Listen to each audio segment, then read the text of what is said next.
to today's first webinar in our series. The first thing I'd like to do, as I mentioned, is point out that control panel. We're going to take questions after the presentation, so put your questions in the chat box, and either Lori or I will be answering those. Lori, just as a quick introduction, she is an accredited business industry expert. She's the owner and president of Keystone Click. And Lori's going to be taking us through what to do if your company were to receive a negative online review. So with that, I'm going to turn over the presentation to Lori here, and she'll be taking it forward from this point. Thanks, Lori. Thanks, Liz. I'm excited to be here and share this information with everyone.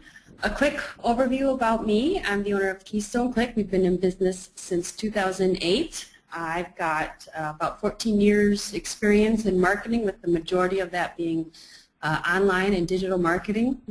I've had served on a number of boards in the greater Milwaukee area. For fun, I like to play hockey and spend some time with family, Netflixing, and of course working on my business, because if this wasn't fun, I don't think I'd be doing it.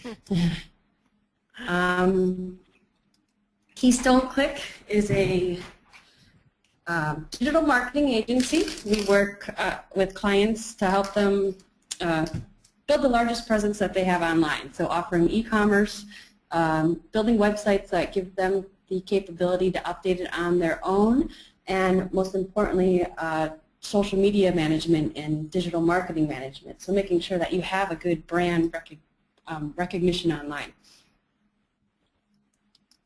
The agenda today, real quickly, we've covered the intros. We're going to talk about tools that you can use to monitor yourself and your brand online, how to react positively and apologetically online, and most importantly, encouraging the positive reviews, because those are going to outweigh the negative reviews. And as Liz said, we'll close with some questions at the end. Perfect. So we'll get started here. You know, it was previously stated that you know, any news or any press is good press for your business, and that's no longer true, especially with the movement of everything being online, and within a few clicks away, you'll be able to find information about your business or someone else's business. So reviews online can really have an impact on the success or lack thereof on someone's business.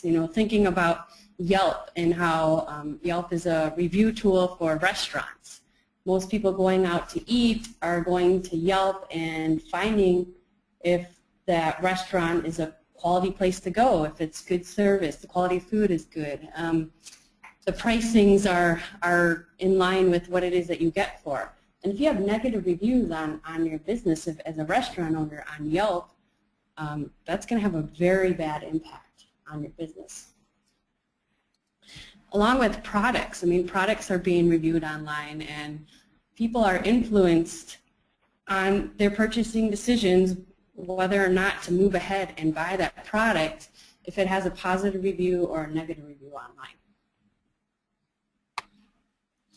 So how do we go about making sure that we have positive reviews versus negative reviews?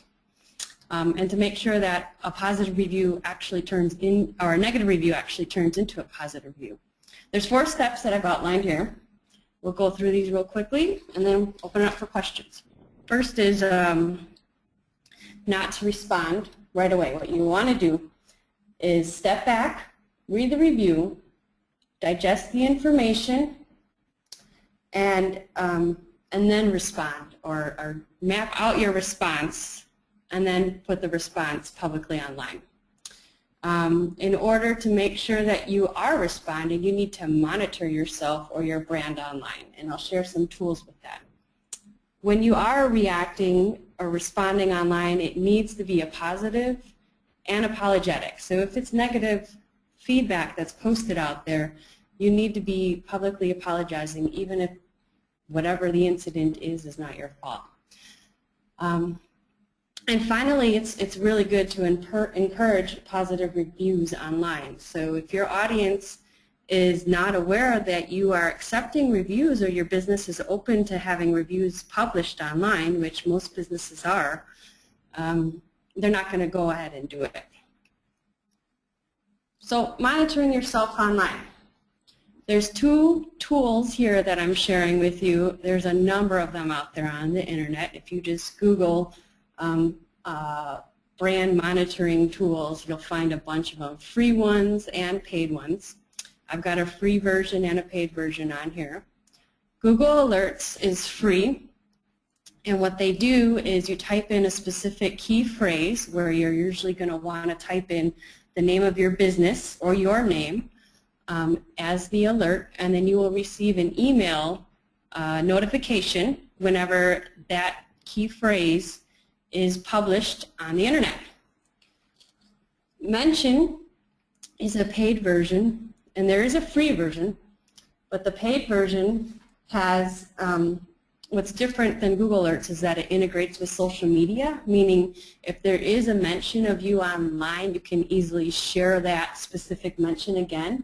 And there's also analytics and reporting that are within that mention tool. So I'm going to step out of the webinar real quick and pull up Google Alerts here to show you how that works real quick. The address is google.com/alerts. As long as you have a Google account, you'll be able to have access to this page. So Google, meaning you have a Gmail account or Google Plus account. If you don't have one, it's free to set up, and it's giving you access to basically all of the tools that are on there. So as you can see, the way that this is set up, Google just has a search field or a box that you can type your name in, or whatever name you want to type in, and I'm going to type in Wisconsin BBB, and it's going to give me a sampling right now of results that would show up where I might be emailed, and I can create the alert, meaning I'm going to be notified every time there's a new publication or some sort of data that's published online with the phrase Wisconsin BBB. I can also adjust the settings for the specific key phrase, so how often do I want an email, once a day, once a week, or as it happens, and that's going to be specific to your line of business. Sources, you can specify I only want to see news that has that specific brand in, or I just usually leave it at automatic, meaning all of the sources. Language. Region is if you want to hit a very specific region or focus specifically on the United States. I like the how many because you can filter by all the results, meaning every piece of citing with that phrase, or only the best, meaning the ones that really are coming from strong sources online. And then specifying where to deliver to, and I usually have my email address plugged in there. You can filter further within Google Alerts by putting quotes around the phrase, and what that'll do, it will, just like when you're in search, it'll allow you to be more specific and targeted with that phrase. So if I typed in my business name, Keystone Click, you'll see initially the result is for the Keystone Pipeline, which I often have that issue, but if I put the quotes around it, it's going to say, I only want to see results where these 2 words are showing up together. And I only want to be notified when this phrase, you can use more than one phrase or one word, is being displayed together. So, quick tutorial on how to use Google Alerts. And I'll go back to the presentation here.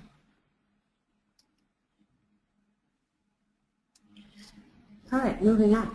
So as far as how to react, what you do want to do is definitely publicly acknowledge that that someone has posted a negative response online. So you don't want to ignore it. That's definitely the wrong way to do it. Consider creating a canned apologetic response for yourself so that you are ready to respond, but allow room for tweaking in that. So what I mean by canned is some sort of, apologetic text, and then giving a way for them to contact you. So I'm sorry for the situation that you're specifying, or reiterate whatever situation they've mapped out. Please give me a call so that we can further discuss and resolve this. Putting that information out there publicly is going to be good for you, saying that you're trying to resolve the situation rather than ignoring it. And it's hopefully going to actually resolve the situation. Definitely what you don't want to do is take it personally. You might have offered the best customer service possible, and someone was just having a really bad day and decided to take it out on you. And if that's if they're going after you online, it's not your fault. It's not something you need to take personally. What you need to focus on is resolving the situation.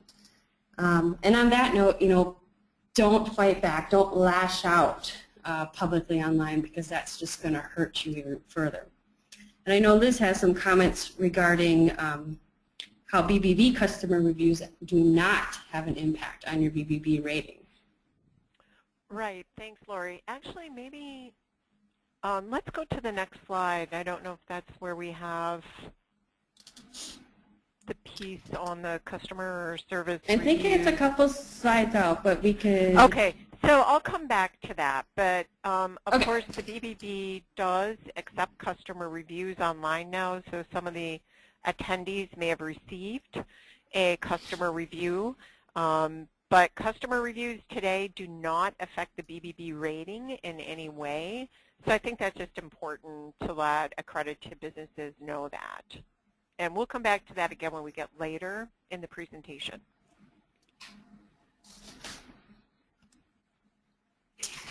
All right, so the next step here is to really try to encourage the positive reviews online. And, as all things in business, unless you ask your customer base or tell your customer base, telling your audience what it is that they need to do, they're not going to be aware that it's something you want done. So after a service is complete, ask them, please rate this service online at. There's a number of places online, such as Google reviews, to review your place of business on the Google business pages. That really helps with your search engine rankings, which that's a whole other topic.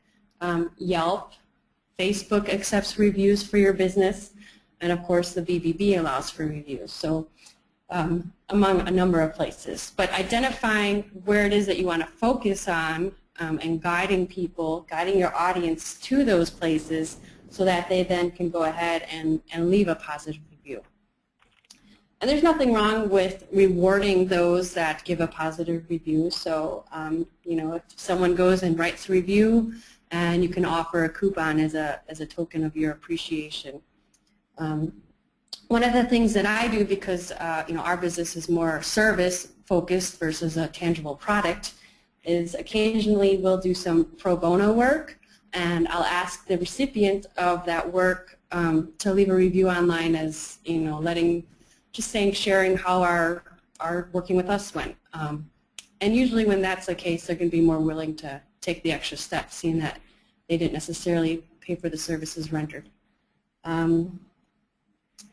Again, services or products, feel free to email individuals after that service has been completed, or after the product has been shipped, and ask them to rate that product or service online. And I think this is a slide you were talking about, Liz. Yeah, that's good. Thanks, Lori. So, as Lori mentioned, the BBB now does allow for customer reviews.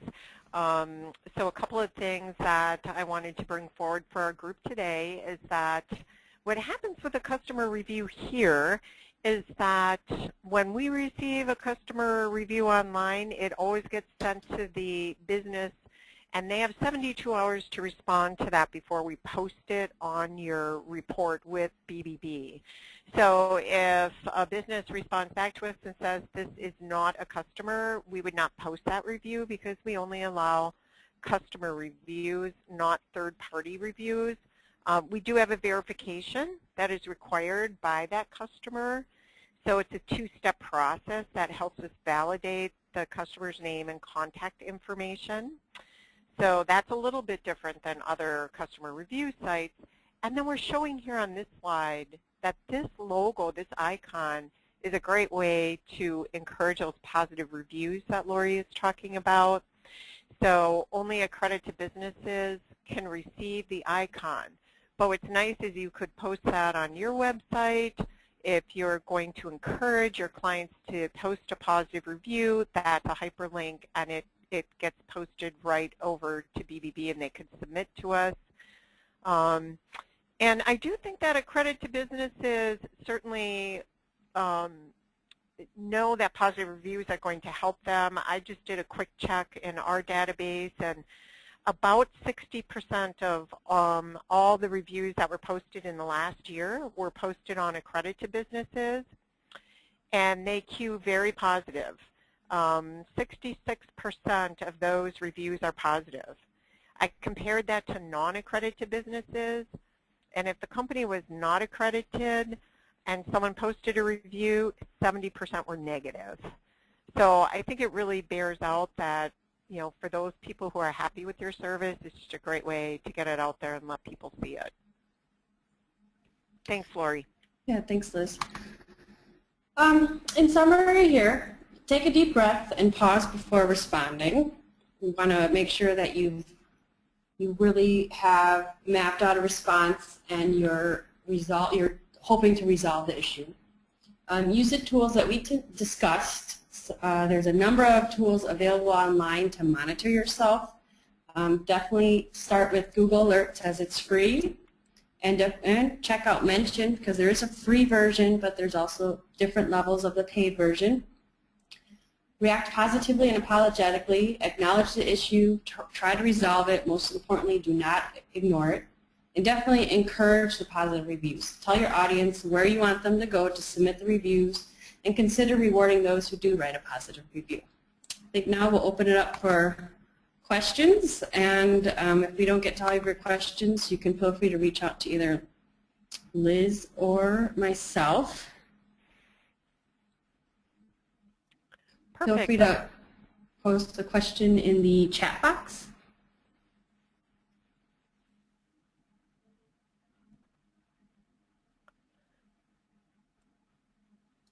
So I'm not seeing any questions right now, so I think you must have done a fabulous job, Lori. Oh, thanks. And just so everyone on the call knows as well, we did record the call, so we will be posting a link, and the webinar will actually show up as a video on our YouTube channel. We'll send that link out to everyone who's on the call today. And beyond that, if you have any questions after the presentation, as Lori mentioned, her contact information is here as well. So thank you to everyone for attending today. And Lori, thank you for this information. It was awesome. Thanks, Liz. Brought up some really good points that we see here at the Better Business Bureau, and I hope that that helps everyone feel comfortable in the future in responding to any sort of negative online review they might have. All right, with that, we're going to end the webinar. Lori, you have a great afternoon, and thank you for holding this webinar for us today. You too. Thanks, Liz. Okay. All right. Goodbye, everyone.